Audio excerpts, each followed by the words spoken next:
joining us on Across the Fence. I'm Jolie Whitney. The 2024 Vermont Maple Conference kicks off next week, December 9th, and it runs until Saturday, December 14th. This annual event is hosted by the Vermont Maple Sugarmakers Association and UVM Extension. Registration for the online workshop, as well as in person, is open, and you can please sign up at the address on your screen. And joining me to talk about the conference are UVM Extension Maple Specialist Mark Isselhardt and the Executive Director of the Vermont Maple Sugarmakers Association, Allison Hope. Welcome to both of you. Thanks for having us. And Mark, let's start with you. This has been going on for years, but haven't sugar makers learned everything they need to learn? Well, you might think that, but there's a lot that has changed about sugaring over the years, and this kind of education really started almost 50 years ago with Ray Foulds, who was the extension forester with UVM. And this communication about the latest innovations in maple, but also having a chance for sugar makers to chat within themselves and hear about what are they trying. There is a lot of innovation that goes on in sugaring. So there's a far cry from buckets and horses, the way sugaring is done now. And this is a great opportunity for people to get together and hear about the latest innovations. Absolutely. And Allison, why don't you tell me a little bit about VMSMA? Yeah, the Sugarmakers Association is one of the largest agricultural organizations in the United States, dating back to 1893, so well before my time. We have about 700 or 800 members now from all walks of life, and we work on advocacy for sugar makers at the state and federal level. We do direct consumer marketing for maple, and we work with partners like UVM Extension and Mark to offer connections to best practices and science-based research. And what's it take to be a member? Do you have to have a certain number of trees tapped? You can have 0 trees, you can have 120,000 trees or more. We have members of every size in between. So we have some folks who were sugar makers and are retired. We have people who just love Vermont maple and want to join to support our work and to support Vermont's sugar makers. And then we have members of every size and scale. Yeah, so we welcome everyone into the fold. All right, and let's talk a little bit about the resources you offer. I should mention your website, vermontmaple.org, and it's a great spot for all things maple. And we were actually talking before the taping started about different ways that you can substitute maple syrup for sugar, and that's a nice resource on there. But tell me what else you guys offer. So we have all sorts of websites on there. So maple makes a wonderful pantry staple that also benefits Vermont's farmers and the working landscape. So we have recipes from using maple in gin and tonics to muffins, to baked goods, to curries. I use it in my homemade pizza dough and everything else in between. We have information that is very much consumer facing about how maple sugar is made, how maple syrup is made, how the season works. Often folks are we take it for granted that people know where maple syrup comes from, and we don't on the website. So we really explain that well for folks. And then we have a whole section of the website that is very much about the technical aspects of sugaring and the benefits that we offer through the association. Great, so some resources if you're tapping trees or maybe just reaping the benefits. Yep, we also have a couple of large events throughout the year. So our Maple Open House Weekend in the spring, last year we had 100 locations throughout the state, and our staff act as the Maple Concierge of Vermont in letting folks know where they can go throughout the state when that event is happening. This year it'll be March 22nd and 23rd. And we also have a year-round agritourism passport program called the Maple Meander. And you can get stamps on your passport and win some maple swag as you visit maple sugar makers across the state as well. Absolutely. And Mark, a lot of your job is outreach and speaking with different sugarers. So what's the hot topic this year? What are people talking about? So definitely it's harder and harder to find folks who are willing to get out there and do the hard work for sugaring. So we see a lot of focus on innovation and cutting down the labor requirements. Using remote wireless vacuum sensors and automation has actually become more popular. So communicating about that, understanding their different brands and different styles of these sensors, but these are really small, pretty amazing technology where if you have these deployed in your tubing system, you can really pinpoint where that tree came down and broke the line, or where that squirrel was chewing, and focus your limited number of people to help with making repairs there. If you're using vacuum tubing, the number one thing you're fighting is leaks. It's a direct relationship between your yield. So anytime you have a break in the line or something that's impacting the vacuum, you're not going to achieve what you hope to achieve. And then there's lots of different ways of approaching the production of syrup. So we're seeing more and more innovation as far as the evaporators.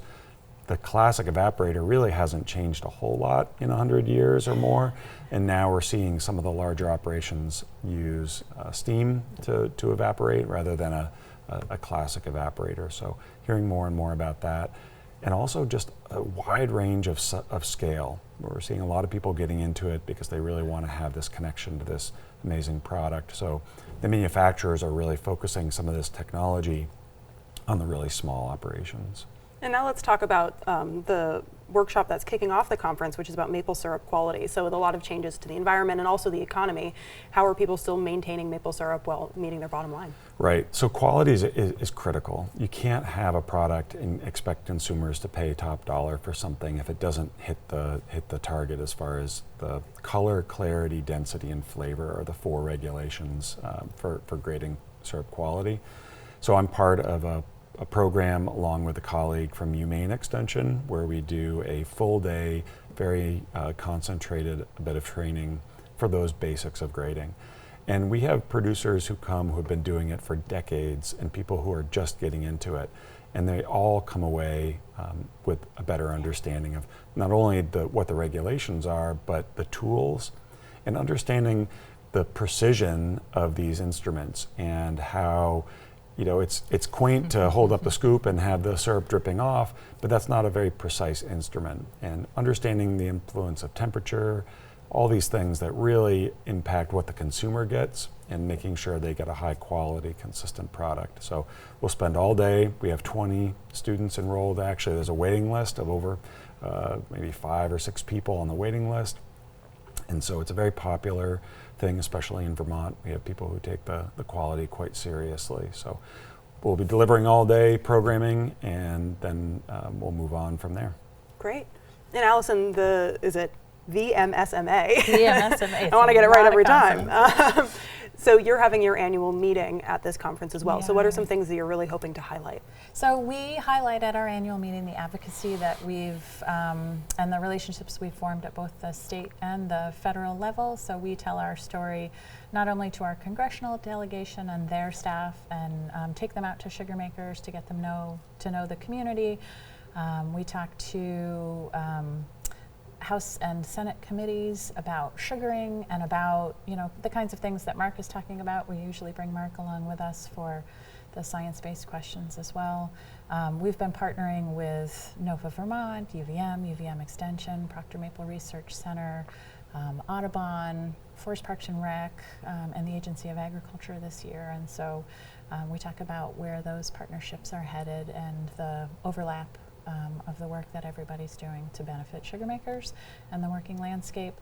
The Maple Meander and the Maple Open House, and the fact that last year at our conference we had 17 sessions in total and almost 200 people at our in-person session and over 300 people attend our online sessions last year. So we expect robust attendance again this year.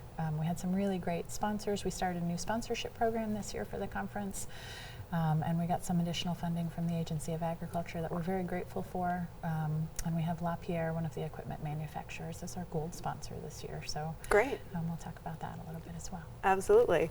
And Mark, a lot of forest production is kind of dependent on that sustainable forest management, and part of that comes with sequestering carbon. And so what can sugar makers do to kind of increase their eco-service while sugaring? Sure.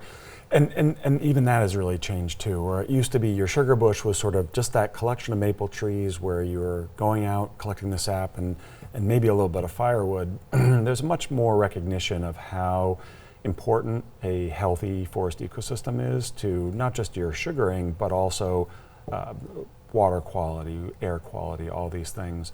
And so we see a growing interest in those who are responsible for caring for forests, and sugar makers are among that group, to be more intentional about the health and the long-term productivity of that forest. So we see forests that tend to have a little bit more organic material on the ground rather than a cleaned out park-like understory, really focused on the next generation of crop trees, making sure that there's good habitat for not just the maple trees, but all the organisms that inhabit that ecosystem.